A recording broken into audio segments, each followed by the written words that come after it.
ಈ ಹೊಸ ಪತ್ರಗಳನ್ನ ಮಾಡಲಿಕ್ಕೆ ಇದರಲ್ಲಿ ಒಂದು ದೊಡ್ಡ ಷಡ್ಯಂತ್ರ ಇದೆ. ಅದನ್ನೆಲ್ಲ ನೀವೆಲ್ಲ ತಿಳ್ಕೋಬೇಕು. ನೋಡ್ಲಿಕ್ಕೆ ಅದ್ರಲ್ಲಿ ನಿಮ್ದು ಹೊಸದಾಳಿದ್ ಮಾಡ್ತು ಅಂತ ಹೇಳಿದ್ರು ಕೂಡ 7 ದಿವಸಕ್ಕೆ 50,000 ರೂಪಾಯಿಗೆ 300 ರೂಪಾಯಿ 500 ರೂಪಾಯಿ 700 ರೂಪಾಯಿ ತಗೋದನ್ನ ನೋಡಿದೀವಿ. ಇದ್ರ ಬಡ್ಡಿ ಲೆಕ್ಕ ಆಗಿದ್ರೆ ಬಹಳ ದೊಡ್ಡ ಬಡ್ಡಿ ಆಗಿದೆ. ಯಾವ ದೇಶದಾಗೂ ಇಲ್ಲ ಈ ಬಡ್ಡಿ, ಅಲ್ಲಿ ಯಾವ ಬ್ಯಾಂಕ್ನಾಗೂ ದೇಶದಾಗ ಸಿಗೋಲ್ಲ. ನೋಡ್ಲಿಕ್ಕೆ ಮೇಲ್ನೋಟಕ್ಕೆ ನಿಮಗೆ ಬಹಳ ಉಪಕಾರ ಸಹಾಯ ಮಾಡ್ದಂಗೆ ಅನಿಸ್ತದೆ. ಅದಕ್ಕೆ ನಾವು ಈಗಾಗಲೇ ಹೇಳಿದೀವಿ, ನಾವಿಲ್ಲಿ ರಾಜಕೀಯವಾಗಿ ನಮ್ಗೆಲ್ಲ ಸ್ಥಾನಮಾನ ಕೊಟ್ರೆ ನಾವೆಲ್ಲ ಅದನ್ನ ಬಂದ್ರೆ ಫ್ರೀಯಲ್ಲಿ ಮಾಡ್ತು ಅಂತ ಹೇಳಿದೀವಿ. ನಿಮ್ ಪತ್ರ ಅಳಿಗೋತಾಗ ಫ್ರೀ ಒಳಗೆ ಮಾಡ್ಬೋದು. ಯಾಕೆ ನಿಮ್ ದುಡ್ಡು ನಿಮ್ದ ಕೊಡ್ಲಿಕ್ಕೆ ಅದಕ್ಕೇನು ಯಾರ ಬಡ್ಡಿ ಕೊಡೋದು ಅವಶ್ಯಕತೆ ಇಲ್ಲ. ನಿಮ್ ದುಡ್ಡೇ ಅದು.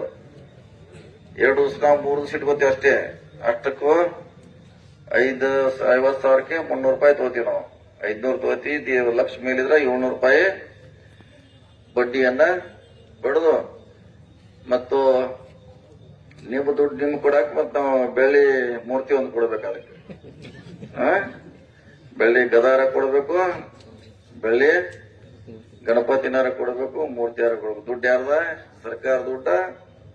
ನಿಮಗ್ ಕೊಡಾಕ ನಿಮ್ಮಿಂದ ಒಂದು ಬೆಳ್ಳಿ ಮೂರ್ತಿಯನ್ನು ಪಡಿ ನಾವೆಲ್ಲ ಕಂಡು ನೋಡಿದ್ವಿ. ಈ ಪದ್ಧತಿ ನಿಲ್ಬೇಕು. ಈ ಸಹಕಾರಿ ಸಂಘ ನಿಮ್ದಿಲ್ಲ, ರೈತರಿಗೋಸ್ಕರ ನಿರ್ಮಾಣ ಮಾಡುವಂತ ಸಂಘ ಇದು. ನಿಮ್ಮ ಆಶಯ ಪೂರೈಸಲಿಕ್ಕೆ ಮಾಡಿದೆ, ಇದನ್ನ ಸರ್ಕಾರ ಮಾಡಿದೆ. ಅದಕ್ಕೆ ದಯವಿಟ್ಟು ಇದು ಸಹಕಾರಿ ರಂಗದಲ್ಲೇ ಉಳಿಬೇಕು.